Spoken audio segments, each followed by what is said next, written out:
झारखंड सरकार स्वास्थ्य के क्षेत्र में लाख कदम उठा ले, दावे कर ले, लेकिन सिस्टम नहीं सुधरने वाला।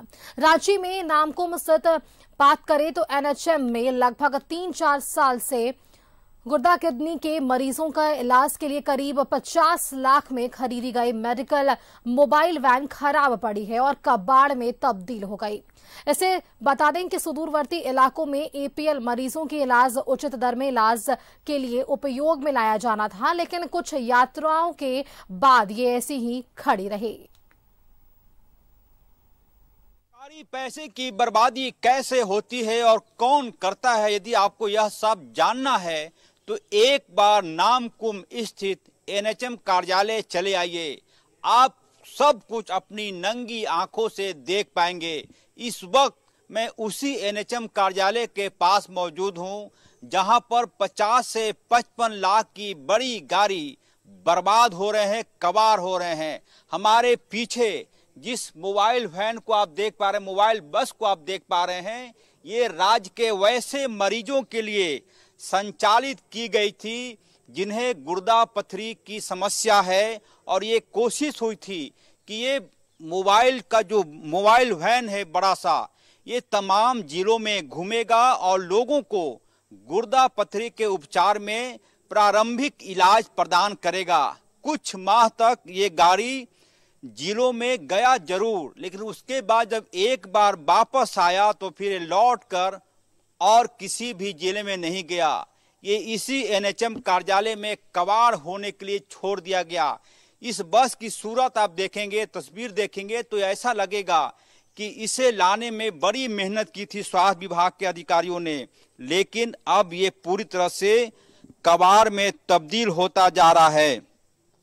जो जानकारी मिली है कि लगभग 50 से 55 लाख रुपए की गाड़ी जमशेदपुर की बेबको कंपनी से उपकरण इसमें लगाकर इसका फैब्रिकेशन कराया गया था और एनएचएम द्वारा इसे चलाने की योजना थी। चक्कर लग रहा है कि मुझे 2-4-5 महीने के बाद ये जवाब दे जाएगा। देखेंगे अंदर का जो चेसिस है, जो इंजन है, वो पूरी तरह से अब भी नया है, अब भी वक्त है।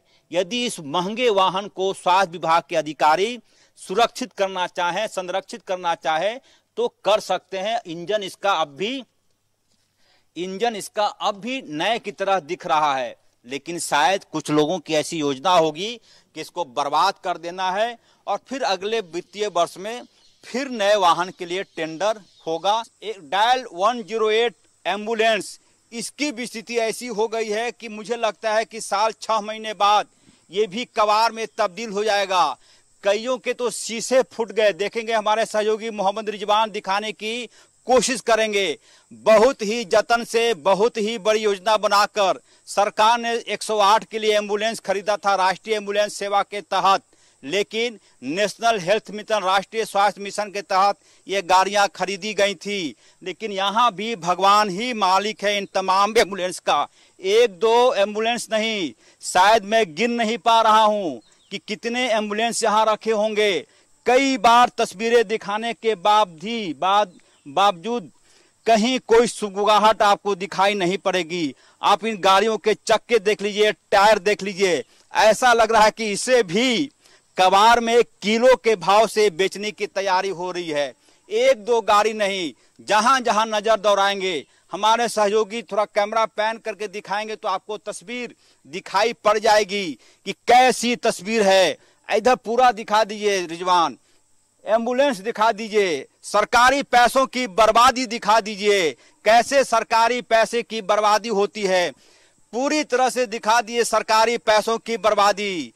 कोई माई बाप नहीं, जहां जिसे मन मचरा है पूरी तरह से ऐसा लग रहा है। देखेंगे गाड़ियां बर्बाद हो रही हैं, ये गाड़ियां भी कबाड़ में ही तब्दील होकर निकलेंगी यहाँ से।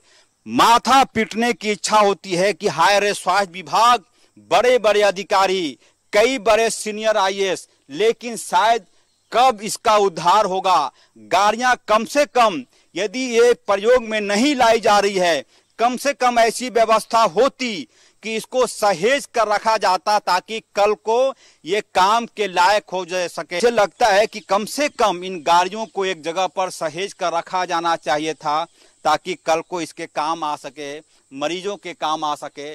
लेकिन जैसा कि मैंने कहा कि सरकारी पैसे हैं, बर्बाद हो रहा है, तो किसी की जेब से एक पैसा नहीं जा रहा है। यदि ये गाड़ियां किसी निजी डॉक्टर की होती, यदि ये गाड़ियां किसी IAS अधिकारी की होती, यदि ये गाड़ियां किसी मंत्री की होती तो इसको सहेज कर रखा जाता। लेकिन ये सरकारी पैसे से खरीदी गई एम्बुलेंस है, लिहाजा कबाड़ होने के लिए इसे पूरी तरह से खुले आकाश के नीचे छोड़ दिया गया। किरण मोहम्मद रिजवान के साथ अजय लाल, न्यूज़ 11।